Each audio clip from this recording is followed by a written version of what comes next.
18절에서 30절입니다. 신약성경 127면 누가복음 18장 18절에서 30절입니다. 다 찾으신 줄 알고 저와 번갈아 교독하겠습니다. 어떤 관리가 물어 이르되 선한 선생님이여 내가 무엇을 하여야 영생을 얻으리이까?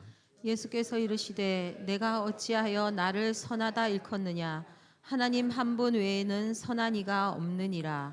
내가 계명을 안 하니 간음하지 말라, 살인하지 말라, 도둑질하지 말라, 거짓 증언하지 말라, 내 부모를 공경하라 하였느니라.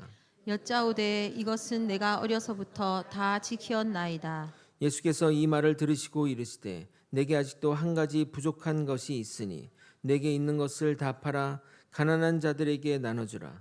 그리하면 하늘에서 내게 보화가 있으리라. 그리고 와서 나를 따르라 하시니 그 사람이 큰 부자이므로 이 말씀을 듣고 심히 근심하더라. 예수께서 그를 보시고 이르시되 재물이 있는 자는 하나님의 나라에 들어가기가 얼마나 어려운지 낙타가 바늘귀로 들어가는 것이 부자가 하나님의 나라에 들어가는 것보다 쉬우니라 하시니 듣는 자들이 이르되 그런즉 누가 구원을 얻을 수 있나이까? 이르시되 무릇 사람이 할 수 없는 것을 하나님은 하실 수 있느니라. 베드로가 여짜오되 보옵소서 우리가 우리의 것을 다 버리고 주를 따랐나이다. 이르시되 내가 진실로 너희에게 이르노니 하나님의 나라를 위하여 집이나 아내나 형제나 부모나 자녀를 버린 자는 함께 읽겠습니다. 현세 여러 배를 받고 내세의 영생을 받지 못할 자가 없느니라 하시니라. 아멘. 우리 앞뒤 좌우로 인사하겠습니다. 오늘 말씀과 주제를 연관하여 안녕하세요. 구원은 주님의 선물입니다. 인사하겠습니다. 안녕하세요. 구원은 주님의 선물입니다. 안녕하세요. 구원의 선물. 우리가 어떤 사람을 평가하거나 판단할 때 그 사람의 실력이나 능력을 보기보다는 그 사람의 태도를 보는 경우가 많습니다. 그가 일과 사람을 대하는 태도를 통해 그 마음의 중심을 보듯이 우리 하나님도 우리가 하나님을 향한 태도와 하나님이 맡겨준 사람들에게 하는 태도를 보십니다. 바리새인은 교만했으며 스스로 의로웠고 그로 인해 하나님이 필요하지 않았기에 하나님이 없는 곳으로 나아갈 것이고 세리는 자신이 너무도 큰 죄인임을 알았기 때문에 하나님께 고개조차 들지 못했고 누구보다 주님이 절실히 필요했기에 하나님이 있는 곳으로 나아갈 것입니다. 인정하든 인정하지 않든 우리는 저 세리와 같이 주님께 고개조차 들지 못할 죄인이며 하나님께 원수와도 같은 자들이었습니다. 우리의 영적 실체를 깨닫게 된다면 우리는 주님께 밤낮 머리를 조아리며 사죄하고 또 사죄할 것입니다. 그러기에 우리 모두는 주님이 너무나도 절실한 자들입니다. 예수님도 천국은 어린아이같이 겸손한 자들의 것이라고 말씀하셨습니다. 세상의 겸손은 남에게 교만하지 않고 겸양의 자세를 겸손하다고 말하지만 성경이 말하는 겸손은 주 앞에 아무것도 내세울 것이 없어 마음 깊은 곳에서 낮은 마음으로 나아가는 것을 말하며 전적으로 주를 의지하는 마음을 말하는 것입니다. 마태복음 5장 3절은 이렇게 말합니다. 심령이 가난한 자는 복이 있나니 천국이 그들의 것임이요. 여기서 심령이 가난하다는 것은 주를 향한 간절한 마음의 상태를 말하는 것으로 이 가난한 마음은 오직 주님으로만 채워질 수 있습니다. 그런 자에게 천국의 복을 주신다고 하니 얼마나 감사한 일이겠습니까? 우리 모두 항상 주를 향한 갈급한 마음으로 살아가시길 소망합니다. 오늘 본문은 한 부자 간원과 예수님의 대화 내용입니다. 주 대화 내용은 어떻게 하면 영생을 얻느냐에 관한 문제입니다. 방금 예수님이 하나님의 나라는 어린아이와 같은 자가 들어간다고 말씀하셨기에 이 관원은 구체적으로 어떤 행동을 하여야 천국에서 영생을 누릴 수 있는지 물은 것입니다. 누가복음의 특징은 두 가지의 이야기를 엮어서 한 가지를 설명하는데 어린아이에 관한 이야기가 앞선 바리새인과 세리에 비교해서 결론으로 쓰였다면 반대로 부자 간원과 예수의 대화에서는 전제로 사용된다는 것을 아셔야 바른 해석이 가능합니다. 오늘 본문은 간단한 내용이 아니라 담고 있는 것이 참 많은 본문이기도 합니다. 그래서인지 이 부자 간원과 예수님의 대화는 공관복음서 모두 기록된 내용임에도 많이 오해되는 본문입니다. 그래서 이 본문이 부자들의 부를 질타하는 본문으로 사용되기도 하는데 실제 그런 이야기를 하고자 하는 것인지 살펴보도록 하겠습니다. 오늘도 본문이 무엇을 말하고자 하는지 살펴보고 그 안에 담긴 영적 깨달음을 나누도록 하겠습니다. 주의 말씀을 통해 하나님 나라의 영적 비밀을 깨닫는 시간이 되길 예수님의 이름으로 소원합니다. 한 간원이 예수님께 나와 질문합니다. 관원으로 번역된 헬라어 아르코는 통치자나 지도자를 의미하는데 신약 성경의 용례를 보게 되면 행정 관리자나 집권자, 회당장 또는 사내들인 공의회 의원 등과 같은 자를 지칭하는 데 사용되었습니다. 그는 젊었으며 부자였고 높은 관직에 있으며 율법을 성실히 수행하던 자로서 지금으로 따지면 최고의 신랑감이 아닌가 생각되는 인물이라 하겠습니다. 그가 한 질문이 옳고 그름을 떠나 영생에 관해 관심이 많다는 것은 예수님이 눈여겨볼 만한 자라 하겠습니다. 심지어 마가복음 기록에 보게 되면 예수께 나와 공개된 자리에서 무릎을 꿇고 경외를 표한 것은 그가 얼마나 영적인 것에 관심이 많은지를 나타내는 것이라 하겠습니다. 그런 그가 예수님께 이런 질문을 합니다. 18절입니다. 어떤 관리가 물어 이르되 선한 선생님이여 내가 무엇을 하여야 영생을 얻으리이까? 그런데 이 질문이 공관복음서마다 차이가 좀 있습니다. 누가복음과 마가복음은 같은 질문을 하고 마태복음에서는 선생님이여 내가 무슨 선한 일을 하여야 영생을 얻겠습니까? 라고 질문합니다. 분명 질문은 차이가 나지만 예수님이 답한 결론은 똑같습니다. 왜냐하면 예수님은 이 질문한 간원의 질문의 의도를 명확하게 파악하였기 때문입니다. 아마도 간원의 질문은 마가복음과 누가복음의 기록처럼 하였을 것인데 마태가 그 질문의 의도를 파악하여 변형되게 기록한 것으로 여겨집니다. 그래서 답을 마태복음 기반으로 설명하도록 하겠습니다. 마태복음 19장 17절 상반절입니다. 예수께서 이르시되 어찌하여 선한 일을 내게 묻느냐? 선한 이는 오직 한 분이시니라. 이 구절을 제대로 해석하려면 우리에게 사전 지식이 필요합니다. 우리가 요즘 새벽마다 로마서 강해를 하니까 설교를 잘 들으신 분은 제가 하는 질문에 여러분이 아주 쉽게 답하리라 생각합니다. 그럼 질문을 하겠습니다. 선한 행위를 통해 영생할 수 있습니까? 있습니다. 행위로 영생에 이를 수 있습니다. 단 하나님만 가능합니다. 그러나 죄인인 인간은 하나님의 율법의 요구를 충족시킬 수가 없기에 행위로 구원에 이르지 못합니다. 하지만 하나님이신 예수님은 율법의 의를 충족시켜 그 의를 이루셨고 그 의를 우리에게 전가하심으로써 우리는 죽은 후 부활하고 영생을 누리게 되는 겁니다. 그러므로 이 관원의 질문은 잘못된 겁니다. 그 이유는 내가 무엇을 하여야 영생을 얻냐고 물었기 때문입니다. 인간은 어떤 선한 행위를 한다고 해도 선해질 수가 없습니다. 오직 하나님만이 선하신 분입니다. 그런 의미에서 예수님은 선한 분은 하나님 한 분이시며 절대적 선인 하나님만이 선한 행위로 영생에 이를 수 있다고 답하신 겁니다.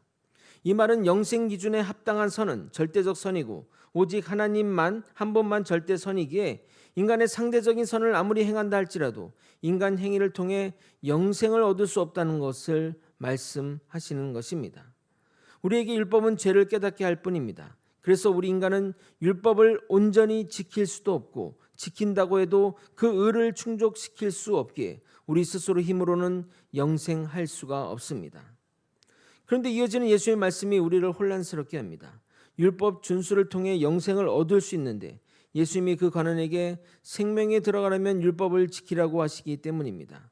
마태복음 19장 17절 하반절을 읽겠습니다. 내가 생명에 들어가려면 계명들을 지키라. 예수님 분명히 간원에게 틀린 답을 하셨습니다. 왜 그러셨을까요? 여러분 한번 생각해 보십시오. 평생 율법을 지켜 영생에 이른다고 생각한 사람에게 율법 아무리 지켜봐야 영생에 이를 수 없고 나를 믿어야 구원에 이른다고 말한다면 이 관원이 그렇군요. 이제부터 예수님을 따르겠습니다. 라고 하겠습니까? 이런 미친 사람 봤나? 단단히 미쳤구만. 이런 신성모독하는 비련을 인간을 안 잡아가고 뭐해? 라고 반응하겠습니까? 당연히 후자입니다. 예수와 3년 동안 동고동락한 제자들도 예수의 사명을 오해했고 자신들만의 기준으로 메시아를 판단했는데, 이제 몇 번 본 관원이 이 엄청난 복음의 진리를 단 한 번의 질문과 답을 통해 이해하겠으며 예수를 자신의 구세주로 받아들이겠냐 이 말입니다. 그래서 예수님은 이 부자 관원이 붙잡고 있는 신앙의 틀 안으로 본인이 들어가신 것입니다. 이는 율법으로 구원받을 수가 있어서가 아니라 율법의 요구가 얼마나 높은지 스스로 깨닫게 하기 위해서입니다. 이에 예수님이 그에게 계명을 지키라고 하자 그 관원은 어떤 계명을 지켜야 하는지 묻게 된 것입니다. 마태복음 19장 18절 19절입니다. 이르되 어느 계명이오니까? 예수께서 이르시되 살인하지 말라, 간음하지 말라, 도둑질하지 말라, 거짓 증언하지 말라, 내 부모를 공경하라, 내 이웃을 내 자신과 같이 사랑하라 하신 것이니라. 그런데 예수님이 언급한 계명은 하나님 사랑의 계명인 1계명부터 4계명이 없고 이웃사랑의 계명인 5계명부터 9계명만 언급하고 있습니다. 거기다가 19절에 보게 되면 내 이웃을 내 자신과 같이 사랑하라 라며 10계명 안에 없는 계명을 왜 따로 언급하고 있는 것일까요? 여기에 예수님의 숨은 의도가 있는 겁니다. 먼저 예수님이 하나님 사랑에 대한 계명인 1계명부터 4계명을 언급하지 않은 이유는 그 계명의 준수는 누구보다 유대인들이 명확하게 지키셨을 것을 잘 아셨기 때문입니다. 물론 그것도 표면적으로는 말입니다. 그러나 이웃사랑의 계명은 많은 이들이 소홀히 했고 확인이 가능하게 그 계명을 중점적으로 언급하고 있는 것입니다. 이에 청년은 이렇게 답합니다. 20절입니다. 그 청년이 이르되 이 모든 것을 내가 지켰사온데 아직도 무엇이 부족하나이까? 이 청년은 거짓말을 하는 것이 아닙니다. 아마도 본인은 그렇게 잘 지키고 있다고 생각했을 것입니다. 그래서 잘 지키고 있으니 저는 영생할 수 있는 것이지요? 라고 확인받고 싶었던 것입니다. 서두에 예수님이 이 어린아이같이 자신을 낮추는 자만이 천국에 들어갈 수 있다고 했기에 그는 예수님께 나올 때 무릎을 꿇고서 질문을 던진 것입니다. 자신의 외적인 겸양을 나타내기 위해서 말입니다. 그리고 이 관원은 자신의 관념대로 분명 율법을 잘 지켜야 천국에 갈 수 있다고 믿고 있었기에 어떻게 해야 영생을 얻게 되냐고 물었던 겁니다. 그리고 그 계명을 다 지켰다고 고백했을 때 아마도 그는 예수님이 자신에게 이렇게 말씀하실 것을 예상했을 것입니다. 너가 천국에 들어갈 가장 적임자다. 가장 네가 먼저 들어갈 것이다. 라고 말입니다. 실상 그는 영생에 관해 궁금해서 물었다기보다는 요즘 사람들의 주목을 받고 있는 예수님께 인정받고 싶어서 또는 자신의 그 선함을 확인받고 싶어서 물었던 겁니다. 그러나 예수님이 그에게 청천벽력과도 같은 말씀을 하십니다. 너가 이웃 사랑을 내 자신과 같이 사랑한다고? 정말 그런지 확인해 볼까? 하며 이렇게 말씀하시는 겁니다. 이제부터는 누가복음으로 넘어가도록 하겠습니다. 누가복음 18장 22절 여러분이 한번 읽어보도록 하겠습니다. 시작. 예수께서 이 말을 들으시고 이르시되 내게 아직도 한 가지 부족한 것이 있으니 내게 있는 것을 다 팔아 가난한 자들에게 나누어 주라. 그리하면 하늘에서 내게 보화가 있으리라. 그리고 와서 나를 따르라 하시니. 내 이웃을 내 몸과 같이 사랑한다면 당연히 너의 모든 재산을 팔아 이웃 그 가운데 특히 가난한 자에게 나눠주라는 것입니다. 예수님은 그 관원에게 너가 이렇게까지 율법을 지킬 수 있어? 율법의 기준은 이런데 여기까지 할 수 있겠어? 라고 묻는 겁니다. 사랑하는 거제 소망교회 성도 여러분, 여러분 가운데 이웃사랑에 대한 하나님의 기준이 이 정도인데 여기까지 지킬 사람이 있을까요? 저를 포함하여 아무도 그렇게 하실 수 없을 것 같습니다. 있으면 살짝 손들어 주시기 바랍니다. 제가 좀 이따 가서 돈 좀 빌리게 말입니다. 이렇게 율법의 기준은 높은 것입니다. 그러나 예수님의 이 말씀은 그의 잘못을 지적하고 망신 주려거나 또는 단순히 재물을 포기하라고 명령한 것이 아니라 율법이 요구하는 사랑의 기준이 인간에게 얼마나 불가능한 것인지를 드러내고자 물었던 것입니다. 더불어 그에게 제자가 되라고 부르십니다. 누가복음 16장 18장 22절 하반절입니다. 그리고 와서 나를 따르라 하시니. 예수님은 지금 그에게 영생의 길을 알려주신 것입니다. 예수를 따르는 것이 영생의 길이기 때문입니다. 사실 재산을 팔아서 가난한 자에게 주지 않는다고 할지라도 그가 예수를 따랐다면 영생의 길로 갈 수 있었습니다. 그런데 그 관원은 근심하더니 결국 돌아서게 됩니다. 자신의 정체성과 삶 자체 같았던 재산을 내려놓지 못하고 근심하고 돌아섰던 겁니다. 안타깝게도 그는 예수의 제자가 될 기회마저 놓쳐버린 겁니다. 물론 본인이 무엇을 버린 것인지 모르겠지만 말입니다. 이에 예수님은 이렇게 말씀합니다. 24절, 25절 여러분이 한번 또 읽어보도록 하겠습니다. 시작. 예수께서 그를 보시고 이르시되 재물이 있는 자는 하나님의 나라에 들어가기가 얼마나 어려운지 낙타가 바늘기로 들어가는 것이 부자가 하나님의 나라에 들어가는 것보다 쉬우니라 하시니. 사랑하는 성도 여러분, 낙타가 바늘길을 통과할 수 있습니까? 이것은 쉽고 어려운 문제가 아니라 불가능한 일입니다. 어떤 학자는 낙타의 발음이 밧줄과 비슷하여 잘못 오기한 것이라고 말하기도 하는데, 그러면 밧줄은 바늘길을 통과하겠습니까? 이것 또한 불가능합니다. 바늘기가 엄청난 큰 바늘이면 가능하겠지만 갑자기 그런 예외적 상황을 예수님이 말씀하실 리가 없습니다. 만약 제가 이 구절만 떼어서 설교하면 어떤 설교가 나올까요? 여러분, 본문에서 보듯이 부자는 천국에 절대 들어갈 수 없다고 합니다. 그러니 여러분, 모든 재산을 가난한 이웃에게 주거나 헌금하시고 믿음의 길을 따르십시오. 그렇게 하지만 천국에는 절대 못 갑니다 라는 설교를 할 것이고, 이 이야기를 듣는 많은 부자들은 한숨을 쉬며 집으로 돌아갈 것입니다. 그래서 제가 항상 강조하듯이 성경은 문맥에 따라 해석하라고 말씀드리는 겁니다. 이 말씀은 일반적인 부자가 천국에 들어가지 못한다는 말씀이 아니라 그 부자 관원에 대해서 말씀하시는 겁니다. 부자뿐만 아니라 건강을 중시하는 자, 명예를 중시하는 자, 권력을 최고의 가치로 여기는 자들 모두 이러한 것에 의존하기 쉽고, 그로 인해 이 땅에서 하나님의 통치에 순복하기 어렵기에 천국에 들어가기 어렵다고 말씀하는 겁니다. 만약 그가 권력에 집중하는 자였다면 예수님은 이렇게 말씀하셨을 겁니다. 권력 있는 자는 하나님 나라에 들어가기가 얼마나 어려운지 낙타가 바늘기로 들어가는 것이 권력 있는 자가 하나님 나라에 들어가는 것보다 쉬우리라 라고 말입니다. 실질적으로 부자 관원에게 주인은 재물이었던 겁니다. 그랬기에 그는 재물을 내려놓지 못했던 것입니다. 그래서 예수님은 그 관원의 연약한 부분을 아시고 재산을 다 팔고 당신을 따르라고 하신 겁니다. 그러나 그 관원은 율법 완성의 마지막 시험대 앞에서 탈락하게 됩니다. 23절입니다. 그 사람이 큰 부자이므로 이 말씀을 듣고 심히 근심하더라. 왜 이 젊은 관원은 이 말씀을 듣고 심히 근심한 것일까요? 이 젊은 관원이 남들보다 더 근심한 이유가 있습니다. 이 젊은 관원이 자신의 수고와 노력으로 이 자리에 있는 것이 아닙니다. 생각해 보십시오. 그 당시 젊은 관원이 어떻게 부를 축적했겠습니까? 지금같이 코인이나 복권이 당첨되어 일약 부자가 되었겠습니까? 아니면 회사를 차렸는데 나스닥에 상장되어 부자가 되었겠습니까?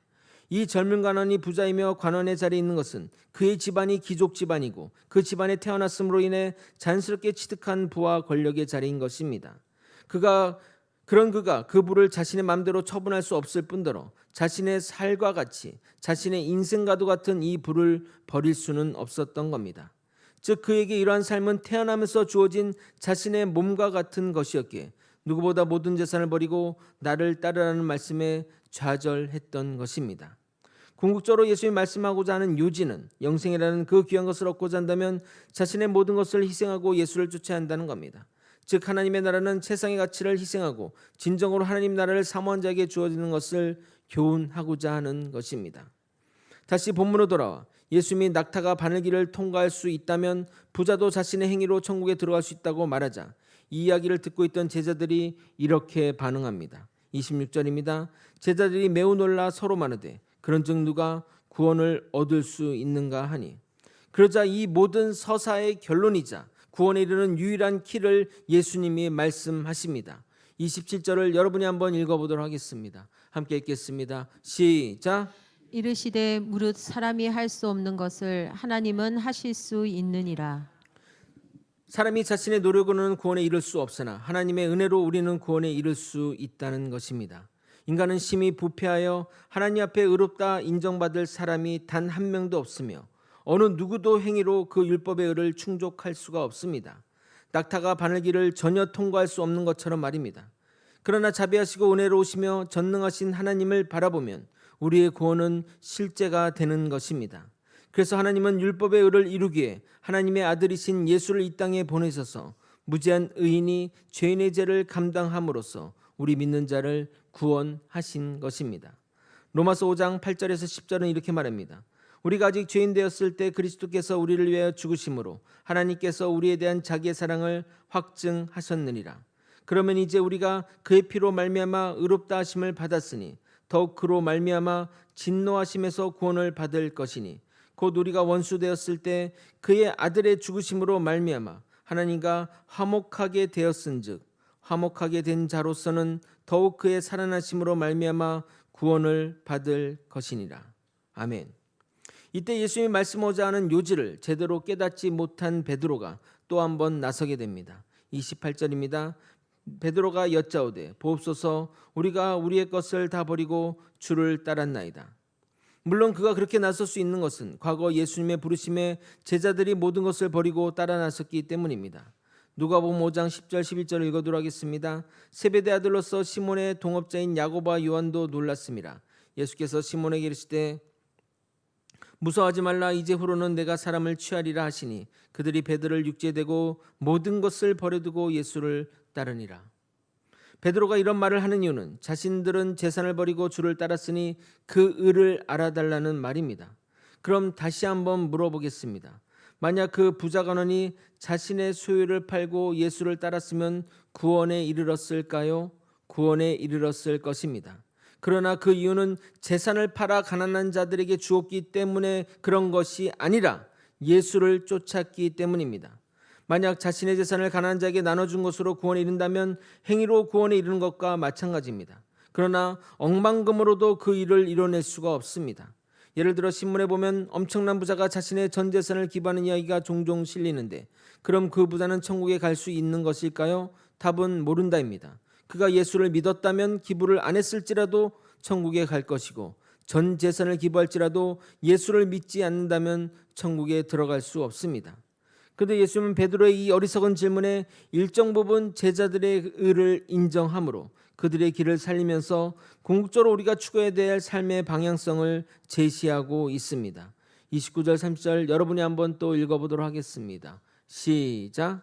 이르시되 내가 진실로 너희에게 이르노니 하나님의 나라를 위하여 집이나 아내나 형제나 부모나 자녀를 버린 자는 현세의 여러 배를 받고 내세의 영생을 받지 못할 자가 없느니라 하시니라. 물론 예수님의 이 말씀 또한 오해를 불러일으킬 수 있습니다. 구원에 이르기 위해 행위를 하라고 하는 것처럼 보이기 때문입니다. 만약 구원에 이르기 위해 집과 아내와 부모와 자녀를 버리라고 한다면 사이비 이단들이 하는 이야기입니다. 실제 신천지와 같은 이단은 이 구절을 가지고 사람들을 현혹하여 가족을 버리라고까지 말합니다. 지금은 가족들이 너를 원망하고 비방할지라도 인자가 보좌에 앉으면 너희도 12고을이나 다스리게 될 것이니 너로 인해 너희 가족이 복을 받을 것이고 그럼 그때 가족들이 너에게 고마워할 것이라고 말합니다. 마태복음 19장 28절 29절입니다. 예수께서 이르시되 내가 진실로 너에게 이르노니 세상이 새롭게 되어 인자가 자기 영광 보좌에 앉을 때 나를 따르는 너희도 12보좌에 앉아 이스라엘 12지파를 심판하리라. 또 내 이름을 위하여 집이나 형제나 자매나 부모나 자식이나 전토를 벌이는 자마다 여러 배를 받고 또 영생을 상속하리라.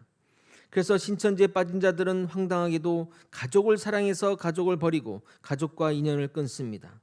예수님이 정말 그런 의미로 이런 말씀을 하셨다면 죄송한 표현이지만 예수님은 가정 파괴범이십니다. 정말 이 상황이 요즘 로마서에 강해한 것처럼 죄가 계명을 이용하여 우리를 속이는 상황이라 하겠습니다.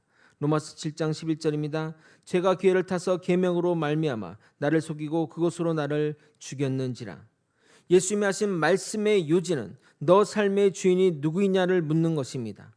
내 삶의 주인이 주님이라면 또는 내 마음의 중심이 하나님의 나라라면 인간 세상의 얽매인 가치관에 집착할 이유가 없는 것입니다. 사랑하는 거제 소망교회 성도 여러분, 이 말씀을 꼭 명심하시기 바랍니다. 구원은 목적이 될 수 없고 우리 믿는 자에게 주어지는 선물인 것입니다.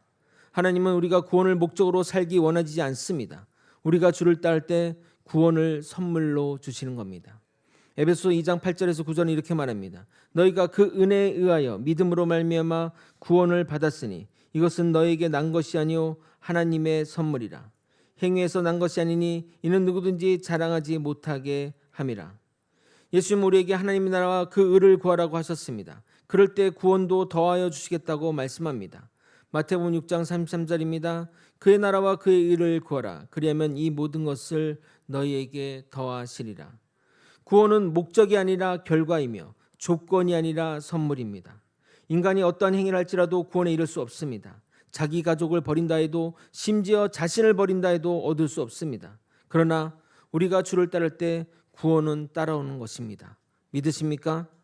이런 구원에 이른 자들은 자신을 위한 삶을 살지 않고 주를 위한 삶으로 방향 전환이 되는 겁니다. 고린도서 5장 15절입니다. 모두 함께 PPT를 보고 함께 읽도록 하겠습니다. 함께 읽겠습니다. 시작. 그가 모든 사람을 대신하여 죽으심은 살아있는 자들로 하여금 다시는 그들 자신을 위하여 살지 않고 오직 그들을 대신하여 죽었다가 다시 살아나신 이를 위하여 살게 하려 함이라. 그러므로 예수님의 말씀은 인생의 부차적인 것을 내려놓고 주를 따르면 구원에 이를 것이고 죽어서 영원한 삶을 살게 될 것을 말씀하고 계신 것입니다. 말씀을 정리하겠습니다.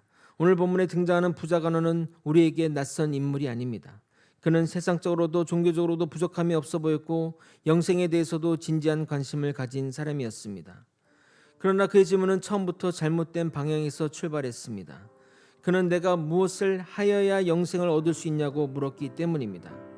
예수님은 그에게 율법의 기준을 제시하시고 결국 모든 소유를 내려놓고 자신을 따르라고 말씀하시므로 인간의 행위와 능력으로는 결코 하나님 나라에 이를 수 없음을 드러내셨습니다.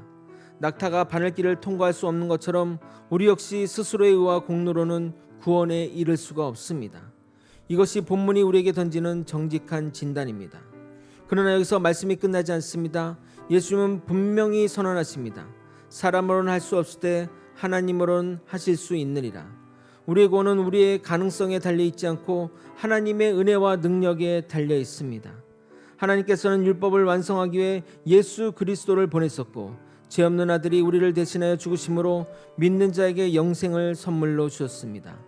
그러므로 거제 소망교회 성도 여러분, 구원은 우리가 일생의 목표로 붙잡아야 할 대상이 아닙니다.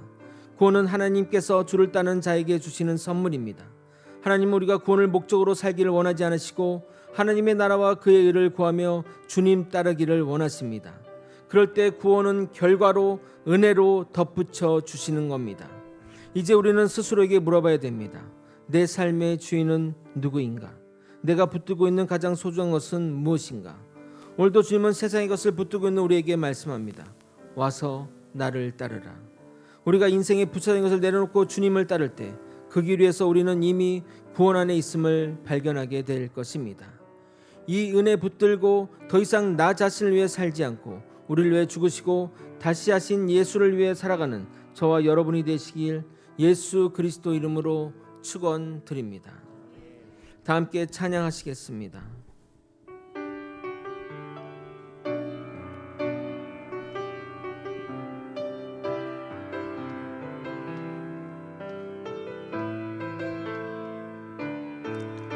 주님, 제 마음이 너무 둔해서 주님, 제 마음이 너무 둔해서 주님을 볼 수 없습니다. 이 땅에 속하여 이 땅만 보다가 주님 손을 놓쳤습니다. 주님, 제 마음이 너무 둔해서 주님, 제 마음이 너무 둔해서 주님을 볼 수 없습니다. 이 땅에 속하여 이 땅만 보다가 주님 손을 놓쳤습니다. 나는 나그네로 왔는데 나는 나그네로 왔는데 왜 주저앉게 되었나. 나는 정직인데 언제부터 내 삶의 주인이 되어버렸나. 믿음이 믿음이 없이는 기쁘시게 못하나니 고된 수고도 다 헛될 뿐이라. 믿음이 없어서 무너진 삶의 모든 자리에 다시 주님을 기다립니다.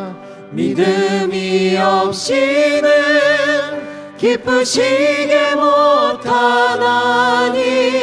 고된 수고도 다 헛될 뿐이라. 믿음이 없어서 무너진 삶의 모든 자리에 다시 주님을 기다립니다. 오늘 말씀을 통해 우리는 얼마나 세상의 헛된 것을 붙잡고 살았는지 생각해 보길 바랍니다. 그 젊은 관원이 마지막 관문만 통과했다면 우리는 그 관원이 쓴 성경책을 읽고 있거나 그에 관한 수많은 이야기를 들었을 것입니다. 그러나 그는 한 발짝 더 나가면 됐는데 그 앞에서 돌아섰습니다. 한낱 사라질 물질 때문에 말입니다. 우리는 그를 어리석은 자라 말할 수 있습니다. 영원하지 않은 것을 위해 영혼을 포기했으니 말입니다. 저는 우리 성도님들이 그런 길로 가지 않았으면 좋겠습니다. 세상의 것이 아무리 좋고 귀하게 보일지라도 그것은 다 사라질 것들입니다. 무엇이 중요한지 깨닫기를 예수 그리스도 이름으로 소원합니다. 이 시간 다음과 같은 기도 제목으로 기도하겠습니다. 첫 번째, 우리의 구원이 행위나 공로가 아니라 오직 예수 그리스도의 은혜와 십자가로 주어진 선물임을 늘 잊지 않는 주의 백성 되게 하여 주시옵소서. 두 번째, 와서 나를 따르는 예수님의 부르심의 앞에서 근심하며 돌아서지 않게 하시고 믿음으로 순종하게 하여 주시옵소서. 세 번째, 재물과 안정이 우리의 구원이 되지 않게 하시고 오직 하나님만이 우리의 주인이심을 고백하는 주의 신실한 자녀 되게 하여 주시옵소서. 다 함께 이러한 기도 제목으로 주님의 이름 부르짖고 통성으로 기도하시겠습니다. 주여! 하나님 아버지, 이 시간 하나님께 간절히 기도하기를 원하는 것은 아버지 정말 우리의 구원이 우리의 행위와 공로에 있는 것이 아님을 깨닫게 하시고 오직 주의 그리스도의 은혜로 십자가에서 주어진 선물임을 늘 잊지 않는 주의 백성이 되게 도와주옵소서. 우리는 문득 우리의 행위로 무엇인가를 이루라고 무엇인가 증명받으라고 무엇인가 인정받으라는 것들이 있습니다. 아버지여, 하나님의 나라와 의를 구할 때 주어지는 것이 구원임을 깨닫게 도와주옵시고 하나님을 바라보며 나아가는 우리가 되게 도와주옵소서.